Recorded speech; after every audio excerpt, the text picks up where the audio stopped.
لعلي وحسين وحسن. Assalamualaikum warahmatullahi wabarakatuh. Kali ini kita akan membahas sebuah tragedi yang begitu kelam. Tragedi ini adalah tragedi Karbala, di mana terbunuhnya cucu baginda Rasulullah SAW dengan cara yang sangat keji, dan ironisnya terbunuhnya oleh tangan kaum muslimin. Rasulullah SAW telah bersabda, Qala Rasulullah SAW, Al-Hasan wal-Husain sayyida syababi ahlil jannah. Hasan dan Husain itu adalah pemimpin dari para pemuda penghuni surga. Diriwayatkan bahwa Rasulullah SAW itu pernah mencium mulut dari Hasan dan mencium leher dari Husain. An Ya'la bin Murrah radhiyallahu anhu qala Ra'aitu Rasulullah sallallahu alaihi wasallam yuqabbilu nahra al-Husain bin Ali. Dari Ya'la bin Murrah radhiyallahu anhu bahwasanya beliau berkata, aku telah melihat Rasulullah sallallahu alaihi wasallam mencium leher Sayyidina Husain bin Ali. Hadis kedua, an Abi Hurairah radhiyallahu anhu qala kana Rasulullah sallallahu alaihi wasallam yuqabbilu al-Hasan bin Ali fi famih. Dari Abu Hurairah radhiyallahu anhu beliau berkata, Rasulullah Shallallahu Alaihi Wasallam mencium Sayyidina Hasan bin Ali pada mulutnya. Kenapa? Karena suatu saat Hasan itu akan diracun dan Husain itu akan dipenggal. Sebelum masuk ke kisah Karbala, kita akan membahas hadis bisyarah dari Rasulullah Shallallahu Alaihi Wasallam bahwa suatu saat akan terjadi peristiwa Karbala. Saya akan membawakan 3 hadis. Dan tiga-tiganya hasan atau sahih menurut para ulama, baik Sunni maupun Syiah. Hadis pertama, an Aisyah radhiyallahu anha qalat, dakhala al-Husain ibn Ali ala Rasulillah sallallahu alaihi wasallam wa huwa yuha ilaihi fabaraka ala Rasulillah sallallahu alaihi wasallam faqala Jibril atuhibbuhu ya Muhammad qala na'am qala inna ummataka sataqtuluhu min ba'dika ثم أتاه بتربة من تربة مقتله فقال هذه تربة الأرض التي يقتل بها قالت عائشة فأخذها رسول الله صلى الله عليه وسلم فجعلها عندي. Dari Ummul Mukminin Sayyidah Aisyah radhiyallahu anha, beliau berkata, saat itu Sayyidina Husain bin Ali masuk menemui Rasulullah sallallahu alaihi wasallam saat beliau sedang menerima wahyu.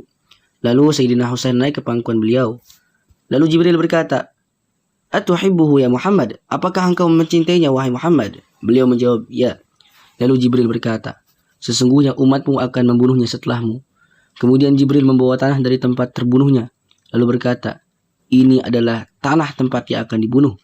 Aisyah berkata, lalu Rasulullah SAW mengambilnya dan menaruhnya kepadaku. Hadis ini sahih baik menurut Sunni maupun Syiah.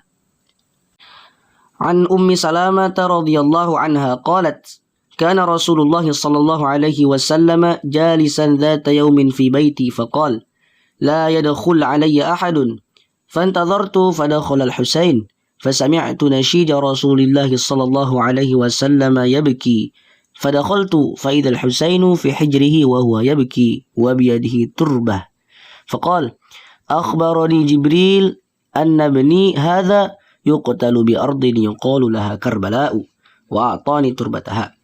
Dari Ummu Salamah radhiyallahu anha berkata bahwa suatu hari Rasulullah sallallahu alaihi wasallam duduk di rumahku.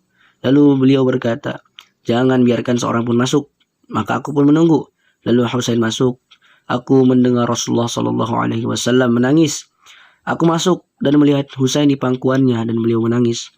Di tangan beliau ada tanah. Lalu beliau bersabda, Jibril memberitahuku bahwa anakku ini akan dibunuh di suatu tanah yang disebut Karbala, dan Jibril memberiku tanahnya. Hadis ini sahih dan atau hasan, baik dari kalangan Sunni maupun Syiah. An Ummil Fadli bintil Harithi qalat, dakhaltu ala Rasulillah sallallahu alaihi wasallam فوضعت الحسين في حجره فبكى رسول الله صلى الله عليه وسلم فقلت يا نبي الله ما يبكيك قال atani Jibrilu fa akhbarani anna ummati sataqtulu bani hadza. Dari Ummul Fadl radhiyallahu anha berkata bahwa aku masuk menemui Rasulullah sallallahu alaihi wasallam. Kemudian aku letakkan Husain di pangkuan beliau.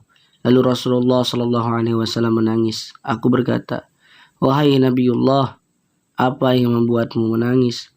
Beliau bersabda, "Jibril datang kepadaku dan memberitahuku bahwa umatku akan membunuh anakku ini." Hadis ini juga hasan atau sahih baik dari Sunni maupun Syiah. Adapun konflik ini dimulai ketika Muawiyah bin Abi Sufyan radhiyallahu anhu sebagai pemimpin pertama dari dinasti Bani Umayyah itu beliau wafat. Maka naiklah Yazid bin Muawiyah atau Yazid I sebagai penerusnya.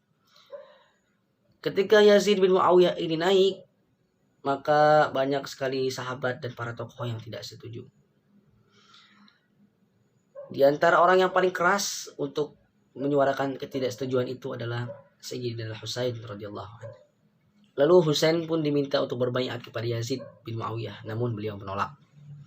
Alasannya kenapa? Karena Yazid bin Muawiyah ini dinilai tidak layak untuk memimpin kaum muslimin. Yazid bin Muawiyah dikenal sebagai sosok yang kurang baik, berwatak keras, dan dalam riwayat diceritakan bahwa Yazid bin Muawiyah adalah seorang pemabuk. Karena itu Husain bin Ali menolak untuk berbaiat kepada Yazid bin Muawiyah. Begitu pula banyak tokoh kaum muslimin di Mekah dan Madinah. Bagi Sayyidina Husain, kebenaran tidak bisa ditukar dengan kekuasaan. Banyak penduduk Kufah di Irak datang dengan surat-surat mereka kepada Sayyidina Husain untuk datang ke Kufah dan mereka ingin membaiat Sayyidina Husain. Sayyidina Husain lalu mengutus sepupunya Muslim Ibnu Aqil untuk mengecek keadaan di Kufah. Awalnya Muslim Ibnu Aqil disambut dengan meriah oleh masyarakat Kufah. Lalu Yazid bin Muawiyah ketika mendengar bahwa masyarakat Kufah akan membaiat Sayyidina Husain sebagai pemimpin mereka, maka digantilah gubernur Kufah itu dengan cara dibunuh. Diganti dari Nu'man bin Bashir menjadi Ubaidillah ibnu Ziyad. Ketika Ubaidillah ibnu Ziyad ini berkuasa, masyarakat Kufah itu ditekan dan diancam dengan kematian bagi siapa yang mendukung Husain. Muslim Ibnu Aqil pun akhirnya ditangkap dan juga dibunuh. Sayyidina Husain tetap melanjutkan perjalanan dari Mekah bersama para pengikutnya dan keluarganya. Dikatakan bahwa jumlahnya 70 orang. Namun beliau belum tahu akan kabar itu. Dan ketika beliau tahu, tiba-tiba beliau sudah dijegat dan diarahkan ke Karbala. Mereka diarahkan dan dikepung di bawah pasukan Umar bin Sa'ad. Ketika pengepungan ini, Husain dan pengikutnya dipaksa untuk berbaiat kepada Yazid bin Muawiyah. Pengepungan ini dilakukan dan mereka menutup sungai Efrat untuk membuat rombongan Husain ini kehausan sampai mereka mau berbaiat. Sayyidina Husain pun menawarkan untuk negosiasi. Tapi mereka tetap memaksa, tidak ada negosiasi. Yang ada harus baiat kepada Yazid bin Muawiyah. Maka Sayyidina Husain tetap teguh pada pendiriannya, tidak mau membaiat Yazid bin Muawiyah. Maka pada 10 Muharram 61 Hijriah, terjadilah pembantaian dari pasukan Bani Umayyah kepada pengikut Sayyidina Husain. Satu persatu rombongan Husain pun gugur. Maka di pertempuran itu tersisalah Husain sendiri. Ketika itu Sayyidina Husain datang bersama bayinya yang berusia 6 bulan. Sambil digendong bayinya itu oleh Sayyidina Husain, meminta air kepada pasukan Bani Umayyah.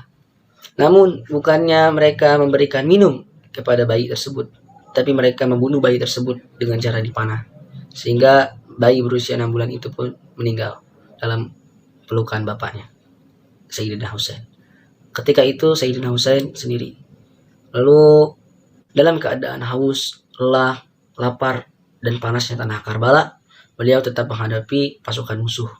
Lalu serangan pun datang dari berbagai arah, dan Sayyidina Husain pun jatuh ke tanah, tidak mampu lagi untuk berdiri.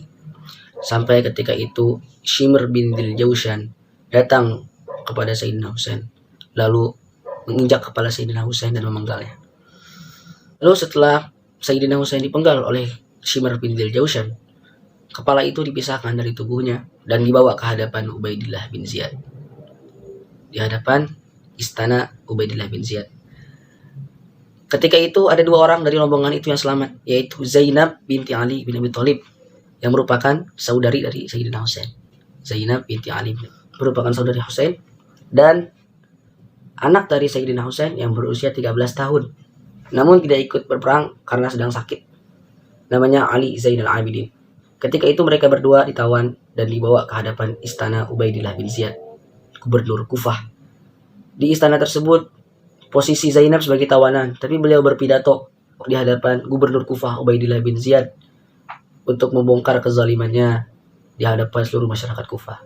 Lalu dibawa lagi mereka ke Damaskus, ke istana Yazid bin Muawiyah, dan di sana Zainab binti Ali kembali berpidato dengan gagah berani di hadapan Yazid bin Muawiyah. Karena keberanian itu akhirnya tidak dibunuh dan dipulangkan ke Madinah. Dan cerita pun berakhir. Dan seperti kata orang-orang, penyesalan itu selalu datang di akhir.